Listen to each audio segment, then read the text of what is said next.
Welcome to the State of Us podcast with Ian O'Doherty, proudly brought to you by Rivada Space Networks. They're pioneers in secure, next-generation global communications, and with their revolutionary outer net technology, Rivada is redefining connectivity. They're delivering ultra-secure, high-speed data transmission for governments, for businesses, and for you. Rise above the clutter of the public internet with Rivada Networks, and learn more at rivadaspace.com. Now, let's get on with today's conversation.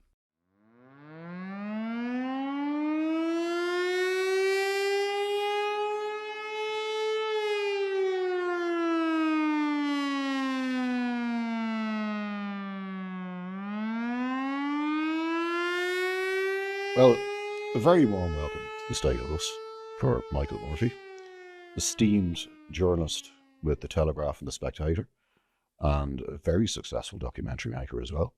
So welcome to the show, and thanks very much for coming on. Thank you, Ian. So one of the first things I want to get into, there's so much to unpack in this episode. I'm really looking forward to it.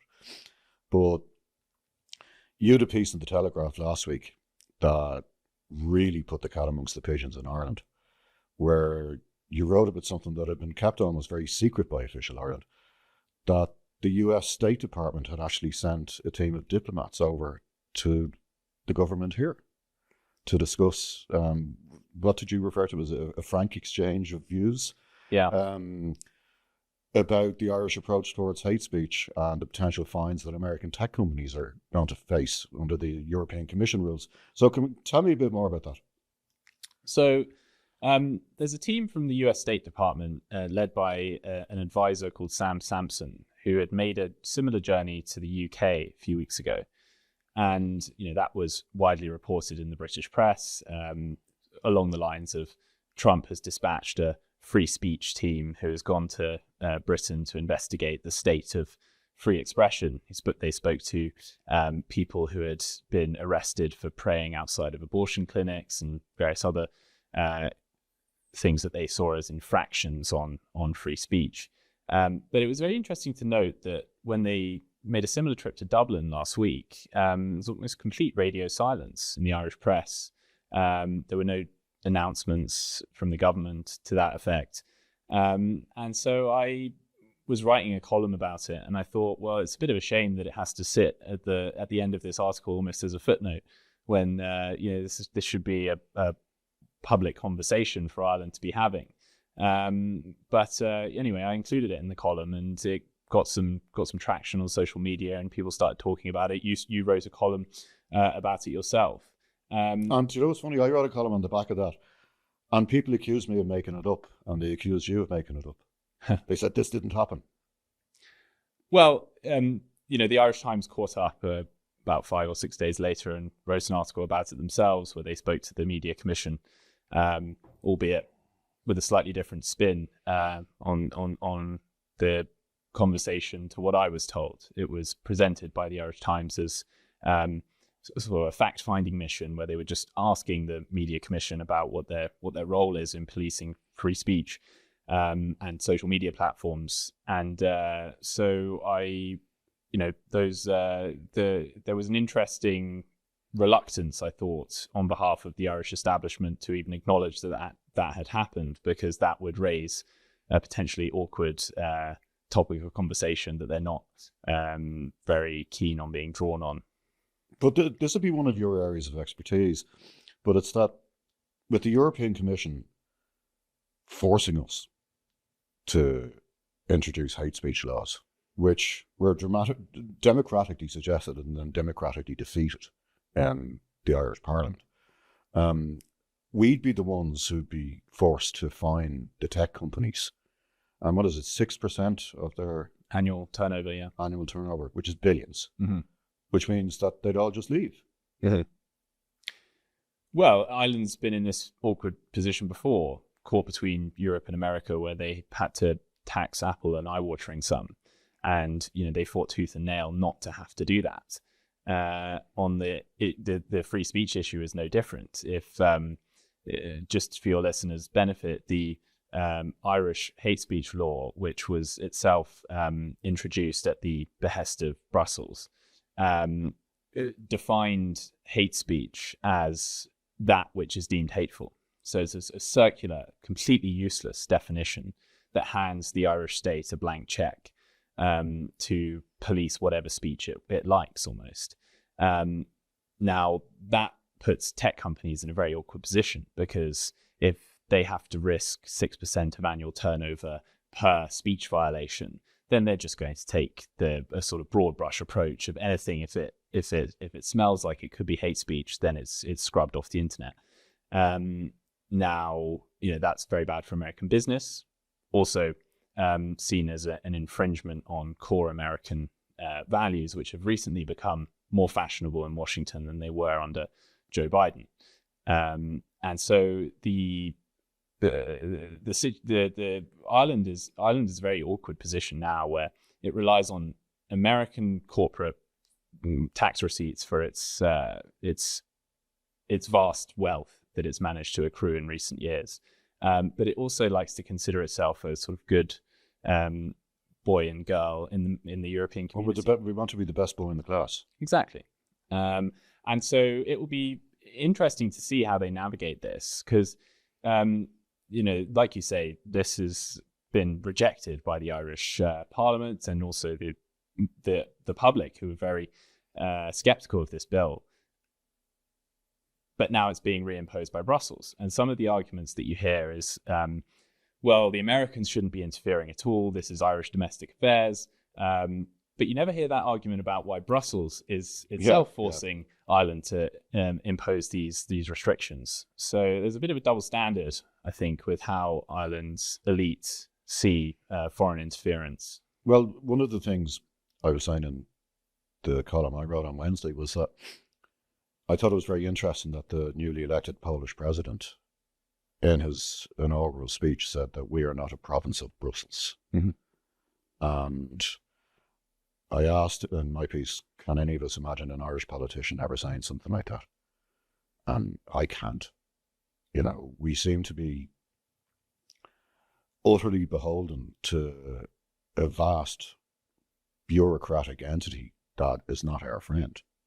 And the EU is great for us. I don't want the EU. A lot of people say, leave the EU. We're close. I don't want to do that. I just want to see it reformed. And I think there's a sense that it knows it's under threat, particularly on its eastern front, with those, Hungary and Poland and places like that. And it seems to be just sort of cracking down even harder. Mm. I think it's in a way a generational split. When Ireland signed up in the 1970s, all of its current leaders, Leo Varadkar, former Taoiseach, and Simon Harris, etc., they were all coming up under the golden age of Irish membership of the European Union, when it was, getting lots of subsidies, its roads were being paved, it was getting richer. Objectively, what was not to like.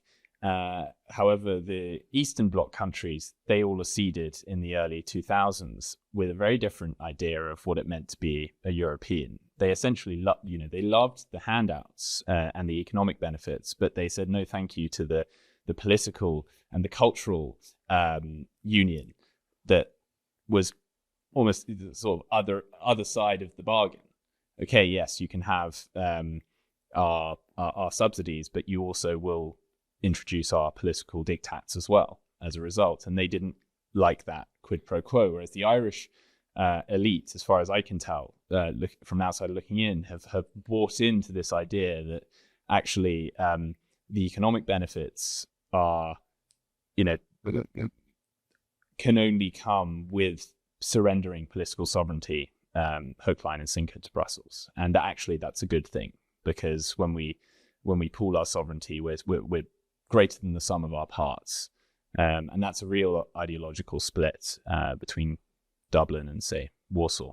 Mm. And one of the things as well I notice is that in this battle between Brussels and Washington, this is going to get ugly.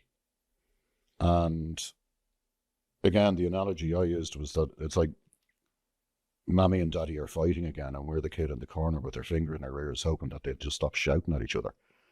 And I can't say they will, because what we're talking about here between the two groups, the Americans and the EU, this isn't a difference of opinion. This is a fundamental difference of philosophy. Like, I don't see any room for sort of compromise on this. Somebody is going to have to back down. And I can just see us getting hammered in the meantime. And I could see the tech companies leaving. And after what the new Polish president said, I could see them going to Poland, because they're not going to do anything that they don't want to do, that Brussels tells them to do. And if we have to become Europe's censor-in-chief and go around and start fining Google or Meta or X and start going up to their Dublin offices and finding them billions of dollars, they'll bounce. They're gone, you know. But you write a lot about Ireland. What's the interest for the Spectator and for the Telegraph? Well, there was a point in late 2023 after the riots in Dublin where I started taking more of an interest in what was going on domestically in Ireland with immigration and various other cultural developments. And I saw a video one day of Kitty Holland on the BBC, Irish Times journalist, who was asked about a case where the boyfriend of Ashleen Murphy, who was stabbed to death by a Slovakian migrant in Tullamore, her boyfriend had a victim impact statement where he said, it was a travesty that a guy could come to this country, never hold up a proper job, make no contribution apart from murdering this beautiful Irish girl. And the BBC asked this Irish Times journalist whether it was right for the Irish media to sort of unanimously black out those comments and for them to go unreported. And she said, that it was right because the remarks were unhelpful and that they could be incitement to hatred. She even went as far as to suggest that Ryan Casey, the grieving boyfriend of this girl, had become a hero of Ireland's far right. And I just thought this was, apart from the patronizing tone that it takes to the Irish public, that they're somehow not to be trusted with a grown-up conversation about immigration, I thought it was incredibly unfair to malign this guy in the way that he had been, and also almost like Soviet level censorship of something that should have been part of a democratic conversation. I'm pretty jaded in terms of what the media and the state the lengths they'll go to pursue their hobby horses like immigration. But that would never fly in Britain. There's just too much diversity in the media and different voices that somebody would break rank, but nobody did in Ireland, almost. And so I saw that it was bothering me for a few weeks, and I was speaking to a friend at the time, and she said, "Well, why don't you just go over there and start writing about it?" And so I said, "Yeah, it's a good idea." So I went over and started speaking to people, and it's been a sort of bottomless pit of surprises and fresh outrages ever since, because I didn't really appreciate how far the sort of the reluctance in Ireland of what we might call the sort of chattering classes to rock the boat and to say anything that was outside the acceptable window of opinions at a given time. And so I found that to be quite a rich seam to mine and write about, because there's people like yourself and David Quinn and John McGurk and others, but there's not really too many people who are willing to say the unpopular thing. And I think that there's the immigration situation in Ireland was also very interesting because it almost perfectly mirrored what had happened in Britain and other European countries, but it was almost like it had been put in a time capsule and just released at a later date. And all of the same mistakes, shouting people down who make reasonable objections to their societies being transformed almost overnight, calling them racists, shutting down any conversation that should be had, the denigration of Irish culture and history that often is smuggled in to the small, written in the small print of these great platitudes like diversity and inclusivity.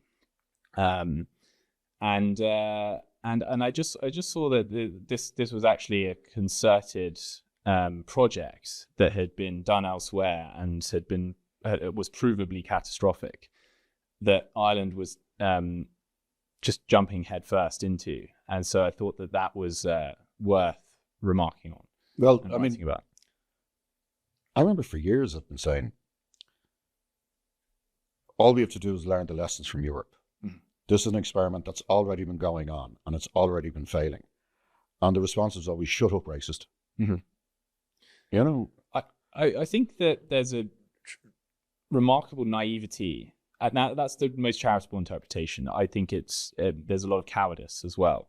But there's a naivety on behalf of Ireland's political class, because I've spoken to many senior politicians and I've put this to them. I've said, have you been to Malmo?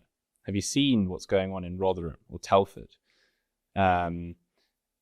where thousands of English girls in recent decades have been raped by Pakistani Muslim grooming gangs? Incidentally, from people who come from a part of Pakistan where if you rape a woman, it is the woman's fault. And we're, shock horror, they've brought these values over with them. And they are just completely unaware of the scale of the problem that mass migration has caused in, say, Malmo or Rotterdam or any of these ghettos that we've created in Europe of, primarily people from the third world. And I think that there's a kind of irony in that Ireland loves to see itself as part of the European community, or it's the elites do, and they've chosen to ignore the signal lessons that continent has to offer on mass migration. They arrived late to the party. Probably wasn't a party that they should have been at in the first place. So this brings you to Brexit. I mean,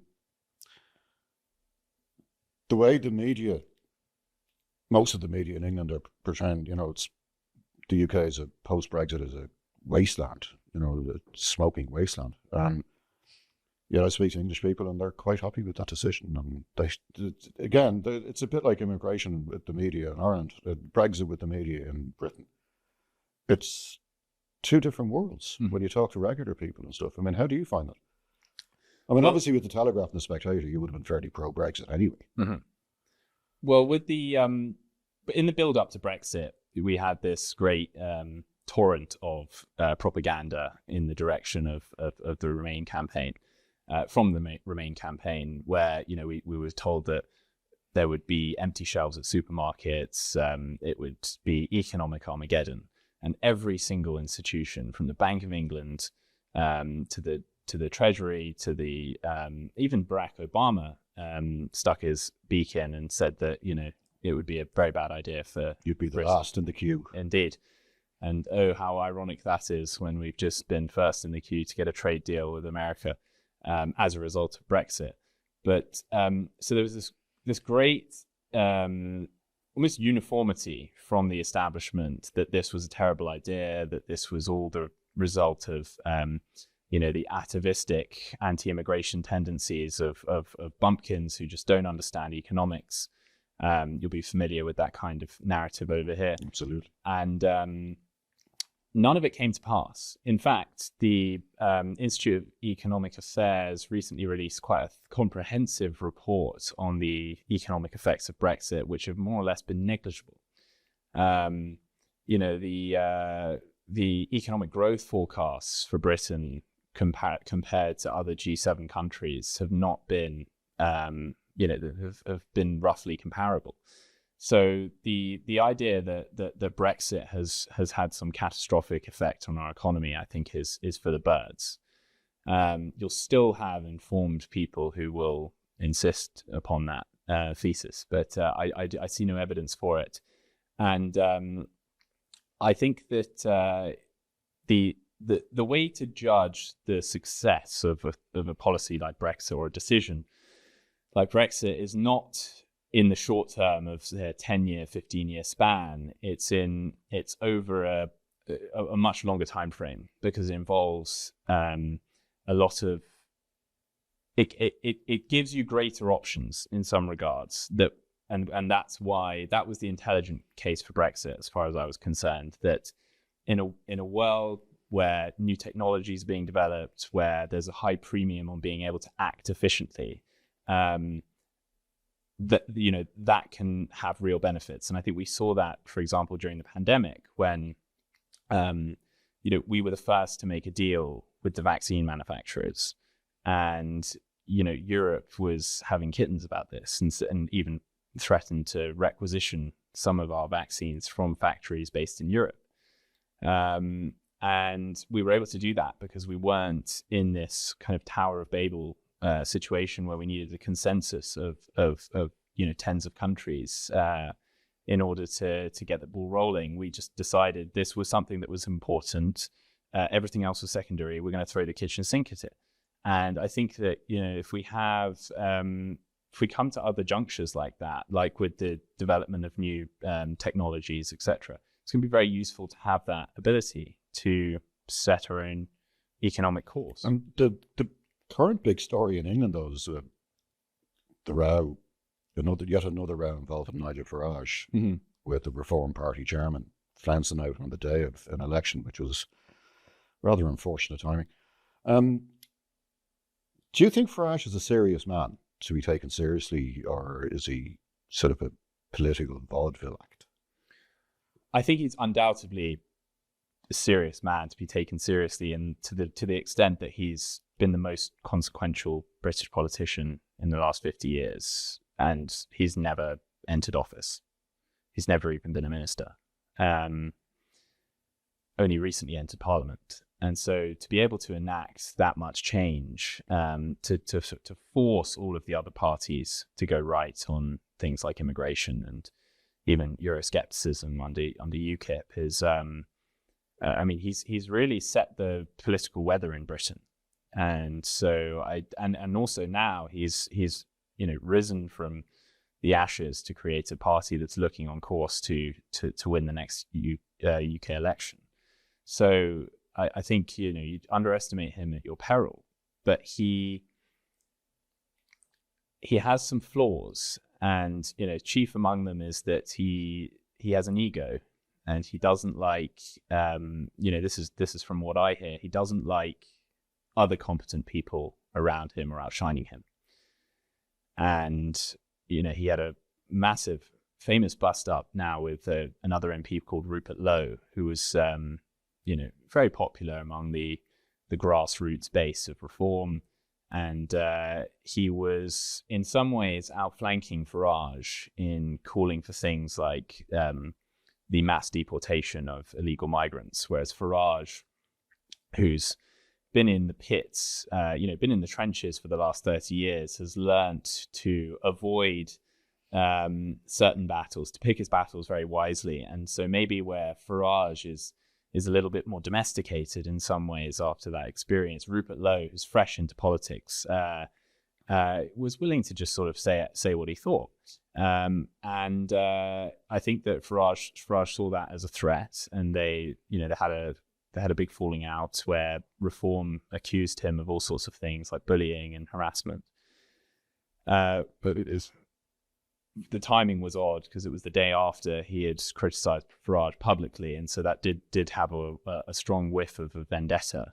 So I think that he's undoubtedly a formidable politician. He's got a strong populist instinct for what plays well with the electorate. He's probably the most charismatic person in British politics. However, he, whether that translates into good governance, that's a different story, and that's the question I think bedeviling all populist parties, from Marine Le Pen's, across to Eastern Europe, is are they one-trick ponies? Can they just, they can appeal to the public, but can they actually deliver on the promises that they're making? I thought that, excuse me, the Farage's treatment of Rupert Lowe lost Farage a lot of respect, and a lot of support. Yeah, and gained Lowe quite a degree of sympathy, But speaking of and I think it's rattled Farage. I saw an interview with him recently where he was asked, was it the right thing to do to report him to the police? And he said, no, maybe not. And that's a rare admission from Farage, a level of humility that he doesn't often show. But now, speaking of sort of acrimonious political divorces, we've just recently seen the most acrimonious of all time, probably, with Elon Musk and Donald Trump. I mean,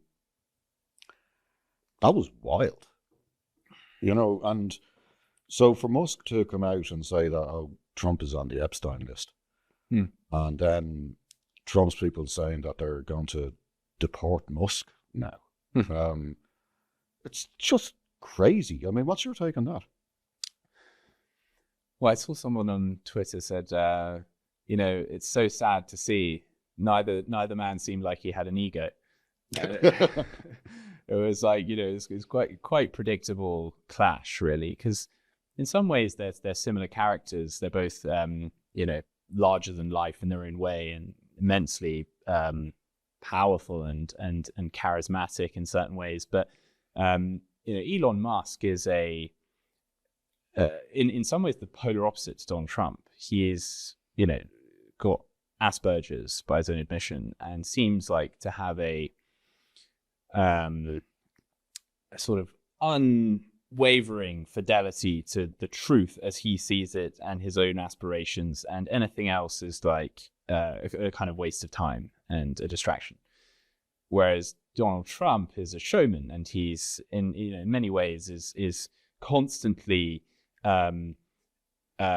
dancing to the feedback loop of the electorate and the public and Fox News and everything else. And so they're very different, and they were probably always gonna that difference was probably always gonna end in acrimony.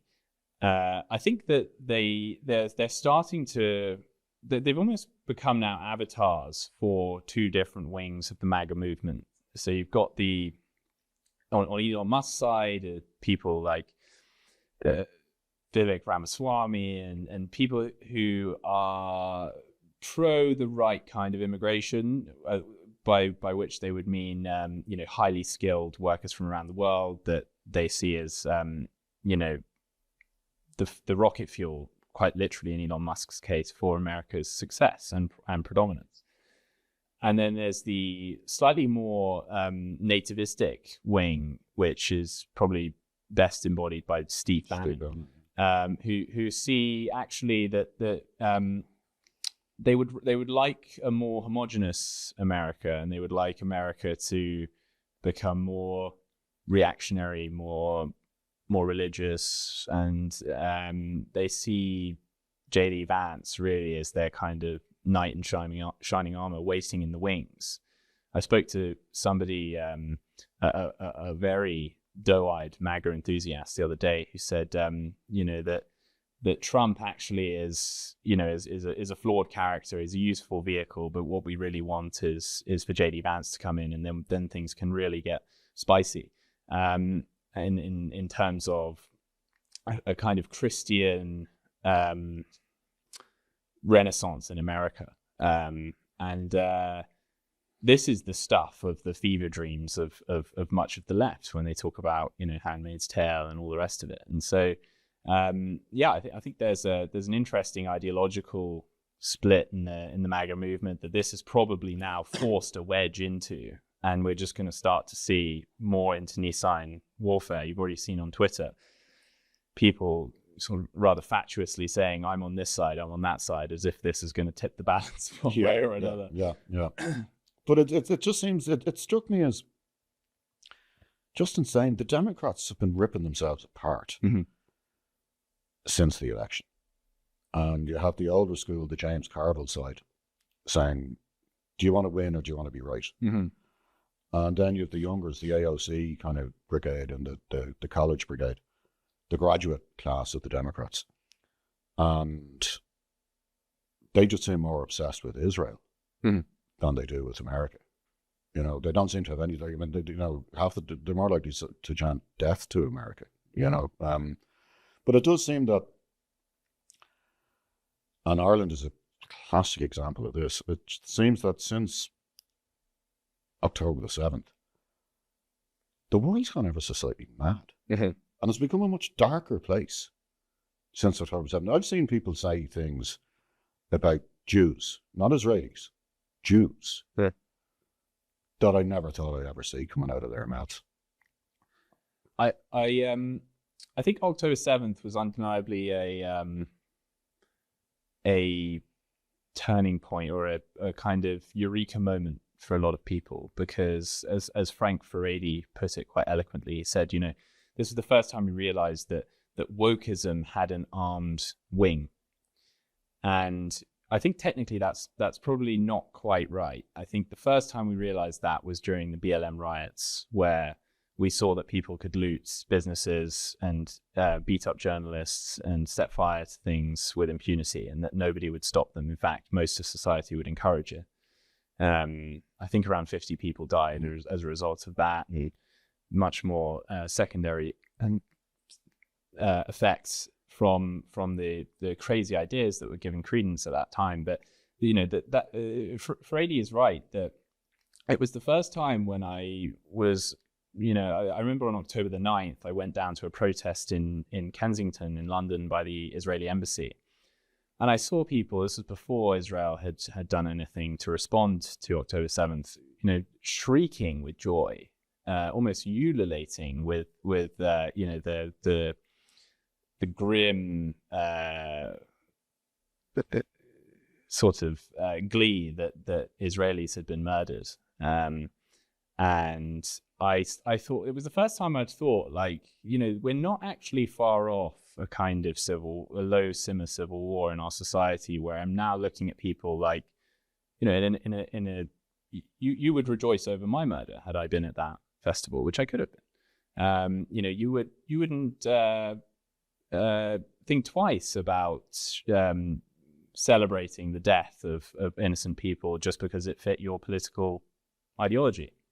And so I think that once you've crossed that sound barrier, people start looking at each other in slightly differently. You start moving away from this is a campus, you know, parlor game where we're discussing things in the abstract about, you know, whether men should be allowed in women's toilets. And now we're talking about things that actually are life and death. That, you know, I know people who have lost family members in October 7th. And so I think it was a point of no return for political niceties and etiquettes. And actually the gloves came off and they haven't been put back on. Well, I've spoken to some people, families of some of the kids who survived, and they're really worried about the kids who survived the trauma and the survivor guilt. I mean, we're going to see a massive spike in suicides in the next 18 months. You know, but it broke something in Israel. It broke something in them, you know, and I think it broke something in the West as well, you know, and it just seems like it's impossible to have a rational conversation about this without people shrieking baby killer at you. I mean, that old favorite blood libel against the Jews, baby killer.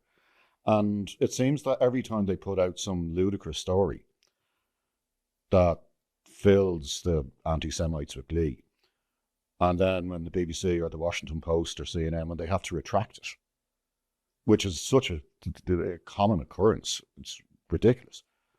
Nobody pays any attention to the retraction. The original smear still sticks to the wall, and that's all that people care about, you know? Yeah. I think that the tenor of the debate on both sides has taken on a kind of hysterical quality now, where we just have armchair online propagandists slinging mud at each other. And it's very difficult to cut through that and have a sensible conversation where you have a sort of nuanced view. Very few people have a nuanced view on this conflict. It's quite refreshing when you hear somebody who has something critical to say about both sides. And you know, in that climate, I think that the all generosity of interpretation goes out the window, and it's either, you know, you're an anti-Semite or you're a whatever it is, you're a genocide enthusiast. And you know, we forget that there are two sides to this story. That's a very old story, that the more you learn about it, the more it confounds your sort of simple binary explanations of the conflict. And I think that, you know, that there are now only a few pockets of online discourse where you can find some refreshing sanity on the issue. Excuse me. And what was your take on the Irish government's handling of the whole situation? Well, I think that, you know, Ireland's problem is that it's cozily nestled on the sort of western edge of Eastern Europe, western edge of Europe rather, and it doesn't have any strategic concerns, and so it lacks skin in the game. To understand what it's like to be a country like Israel, where where you're surrounded by hostile neighbors, where you rely on the use of kinetic force to underwrite your survival on a day-to-day basis. The Irish government has no conception of what that's like. You just look at the difference of the leadership. You know, you've got Benjamin Netanyahu, who for all his flaws is a sort of ex-Marine, you know, special operations guy who stormed airplanes with terrorists. And then you've got his critics in the Irish government who are former teachers, and who, you know, as far as I can tell, have quite a poor grasp of the history of the region, of the you know, the things that the sort of very basics that you need to know about what it means to fight a war in an urban environment. And I think that there's, you know, that disconnect explains a lot of what I would see as rather sort of ill-informed, ill-lettered critiques. That's one of the reasons why I'm genuinely worried about the near to mid-term future for Ireland in terms of our relations with America, because the relations are already bad. And I've spoken to some American journalists in Washington, and they went, "You have no idea how badly you guys are coming across here." Particularly the site of, I mean, Ireland must be the only country where at a Holocaust memorial service a Jewish woman was thrown to the ground. You know, people around the world saw it. Yeah. And people around the world were horrified. Usually. And the Secretary of Commerce, Howard Lutnick, who's going to be dealing with our tariff situation and the repatriating the tax back to America, if he hadn't taken that job, he was going to be the new ambassador to Israel. Like, that's what he was originally penciled in to be doing. And he's a massive fundraiser for Israel, particularly since October the 7th. And Simon Harris had to talk to him. Like, how does anybody think that conversation went? Harris tried to pretend it went quite well. The American journalists in Washington I was speaking to were gone, no, it didn't. No, it did not. You know, so I think that's another sort of self-inflicted wound, where I just wish Harris and Higgins, I just wish they just shut up. I think the problem with not having strategic interests is that you then fill that void with an activist foreign policy. this was one of the critiques that was made of one of the first Irish military white papers in the 90s, that, if you don't have real politique imperatives in the world, that you will fill those with a kind of pie in the sky, shoving your nose into every conflict in unhelpful ways. And I think that's the problem with Dublin. No, it's amateur hour, and it's damaging our reputation. And frankly, it's just fulfilling the stereotype of the stupid paddy, And it's the fact as well that, like, I was talking to somebody else about going, do people not understand how bad our reputation is? And the response that I got back was chilling when the person said, I don't think they care. It's almost like a badge of honor now for the paddy Stinians or whatever, But anyway, that's too depressing to carry on with. It makes me ashamed to be Irish at times. You have the quintessentially Irish name, Michael Murphy, but you have, dare I say, quite a cut glass English accent. You noticed? I did. So tell me a bit about your background. So both my parents are Irish. They moved over to the UK in the 80s. I would say they didn't really acculturate. They've still kept their Irish accents and very much their Irish culture. And I'd say they never really sort of settled properly in the UK. Always coming back here and kept all their friends here. And so I was often over once or twice a year growing up. And so being around Irish people and going to rugby matches and Gaelic football and things like that were very much part of my upbringing. After university, I started writing for the Irish Post, which is a sort of London Irish paper, and that took me to all sorts of interesting places with the London Irish community, where I would go to some of their discos or their bingo sessions and their pubs, cultural events, plays, etc. And so I started to sort of carve out a beat, really, with covering the London Irish community. I spent a bit of time with Hugh Callahan, who is a member of the Birmingham Six, and he very graciously invited me to his home, and he would serenade me with his favorite songs that he used to sing all throughout his time in prison. And so I sort of really grew to love some of the people in that community. And after that, I started writing as a reporter for the Telegraph, and I became assistant news editor as well. And after a while, I went freelance and started again writing about Ireland, but this time from traveling around the country. I suppose that almost accidentally, I've just sort of fallen back into writing about Ireland from other things that I've been doing as well. Well, it's funny. I'm reading John Robb's new account of the rise and fall of Oasis.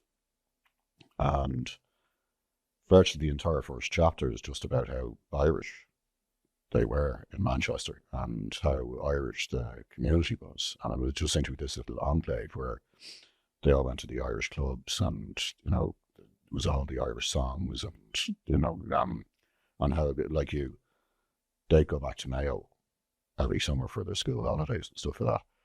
And it all sounds quite lovely and stuff, but Paddy O'Gorman, who was a guest on here a few weeks ago, he was saying that, again, his parents were Irish, but he was born in England. And he felt when he was in England, he was treated like he's Irish. And when he's in Ireland, he's treated like he's English. And he described it as a form of sort of soft racism. Mm-hmm.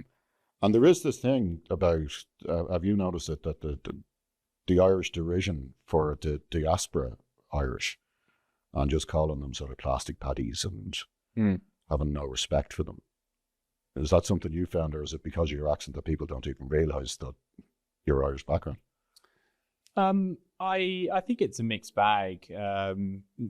Some people are very puritanical about what it means to be Irish, and they think they have a kind of monopoly on Irishness, and obviously it's quite ironic that the Irish, when they've gone abroad, have also been treated with contempt at certain points. I think some of that is actually overblown, but it's I certainly have felt what Paddy has with being a bit of an outsider in both places, which I think it can be very useful actually. A little bit of imposter syndrome never killed anybody, and actually can give you some perspective on a society.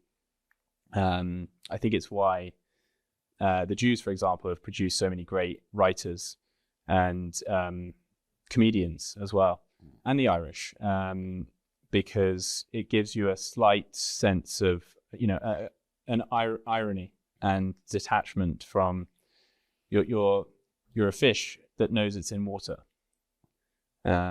which can be very useful. Mm.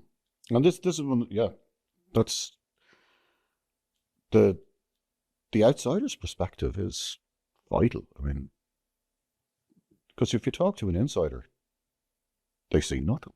Mm-hmm. And this is why I like your stuff on the Spectator and stuff, is that sometimes it takes the outside view to give you that perspective that you need. Because, and I do think in Ireland, with certainly with the political classes, they've lost all sense of perspective.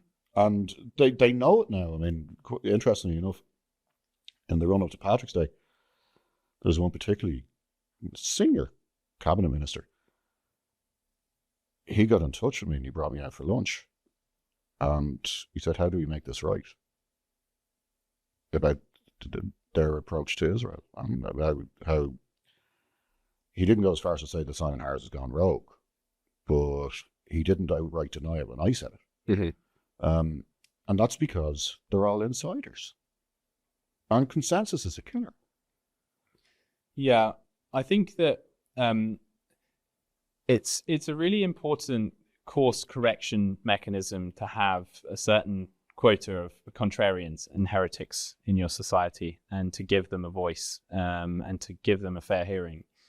And I think that England in particular has a great tradition of eccentrics and eccentricity, and I think that's why our politicians are people like Jacob Rees-Mogg and Nigel Farage, who have a certain appeal, is because they're almost sort of Woodhouseian in their eccentricity.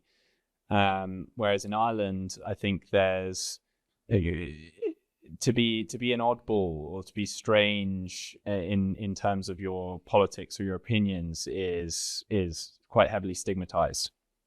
And I think this is it's for different reasons in different parts of society. So I think that your average Irish person is probably more affable and humorous than maybe sort of the average Scot. But on the flip side of that, you also have a kind of agreeableness that people don't want to rock the boat. They don't want to say that thing that's going to ruin the lunch. And I think the political class have it for slightly different reasons, where they, a lot of them are aspiring global leaders. And so, they're not their constituents aren't really the Irish public so much as their colleagues on the global stage, who will then invite them with a warm shake of the hand after they've had their run in Ireland, and give them a job, say in Harvard, like Leo Varadkar has got, or you saw Simon Harris celebrating on his LinkedIn recently that he was made a young global leader by the World Economic Forum, as if this was like a sort of LinkedIn page of a 20-year-old graduate who was, very chuffed that this was a great achievement to be shared. And I think that they have their eyes on that prize. They want to be. They're very ambitious, very hungry men, and Ireland is probably too small for those ambitions. And so I think that their reluctance to rock the boat is because it might put that career path in jeopardy. Like, could you imagine if Leo Varadkar had put the kibosh on mass immigration, had become a kind of black sheep of Europe, as Viktor Orban or the Law and Justice Party in Poland have become? Would he have got that tenure at Harvard? I very much doubt it. And so I think there is their reluctance to stick their head above the parapet is because they, that's incongruent with their ultimate objectives. Let's get on to your documentaries before we wrap this up. And the last one you did was for the Telegraph. Mm-hmm. That got 3 million views. It's not bad. Tell me about that. So I was over here doing some reporting, and a colleague of mine who was then the video editor at the Telegraph asked if I wanted to make a film, and I thought, yeah, sure, why not? This is something that our audience would be interested in. It's a very colourful problem that you've got. It's one of those stories that I thought would be best told through a video format, because some of it has to be seen to be believed. So we came over and we went to a protest in Dublin, which since then these things have got progressively larger to thousands of people, tens of thousands now. But at the time it was a smattering of maybe 300-400 people. And so we started talking to some of them, and it was interesting that they were a kind of loose coalition of anti-establishment people of one stripe or another. Some of them were very conspiratorial, talking about how the Irish government was taking the Queen's shilling, and that King Charles might be involved in this somehow, and how it was the United Nations and the World Economic Forum. And then there were a lot of the people who just had completely reasonable local concerns about, say, a town of 4,000, like in Roscrea, having 1,000 new inhabitants all of a sudden, and predominantly young men from foreign cultures speaking in foreign tongues, just standing around the town with nothing to do and nowhere to go, and they were being told they were cretins by the Irish government and much of the media. And I thought this was nobody had obviously bothered to interview them or give them, lend them a microphone to voice their concerns. And so I thought, okay, well, we'll just go around the country and see what everybody else has to say. And we visited Roscrea. We got to speak to the people there who had mounted it was a 2 or 3 week long protest outside a hotel that was due to be given over to a few hundred migrants without any warning. They were bussed in, I think, the next day after the community found out. We were told that we were going to come across members of the elusive far right, elusive and ubiquitous far right in Ireland. And what we saw was, Irish mammies and grannies and little girls and people who had been, pretty much apolitical, I would say, for much of their lives. That was the impression I got anyway. Who had been suddenly galvanized by this issue because it was so existential for them that they, their community was going to lose its only hotel and a lot of its character. That they were now quite, very politically engaged. They were on WhatsApp groups or Telegram. They were organizing protests, and so in some ways, I realized that this policy had almost been a kind of defibrillator to sleepy apolitical Ireland and woken a lot of people up, and now they've got all these new constituencies who are ripe to be tapped into by people, by any political leaders who are willing to go into that space. Mm-hmm. And you were saying before we come on air that you have a new one coming out? Yes. Yeah. So we're still deciding on a name, but whereas the last one just focused on the effects of mass immigration in predominantly rural Ireland, this one is a bit more ambitious, where we want to talk about the secondary effects of, like I said earlier, what's often smuggled in the small print. Like, you have to hand over the things in your society that are most precious to you in exchange for this thing that you never asked for. So freedom of speech has now become hate speech, or the idea that you live in a high trust society where you don't need to lock your doors. All of a sudden, that's gone out the window because you've got people from different cultures who might not have those same values as you. The assumption that Ireland is a country where they're just, homophobic beheadings are not a thing, or the mass stabbing of children are not a thing. That's also quietly gone out the window. And so we wanted to explore some of those downstream effects of mass immigration, which I suspect are, unfortunately not going to be the last incidents that are going to be a reminder of the folly of this policy. And when can we expect to see that?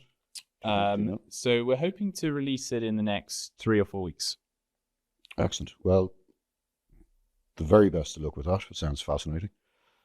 Depressing, but fascinating. So, Michael Murphy, thanks very much for coming in. Thank you for having me.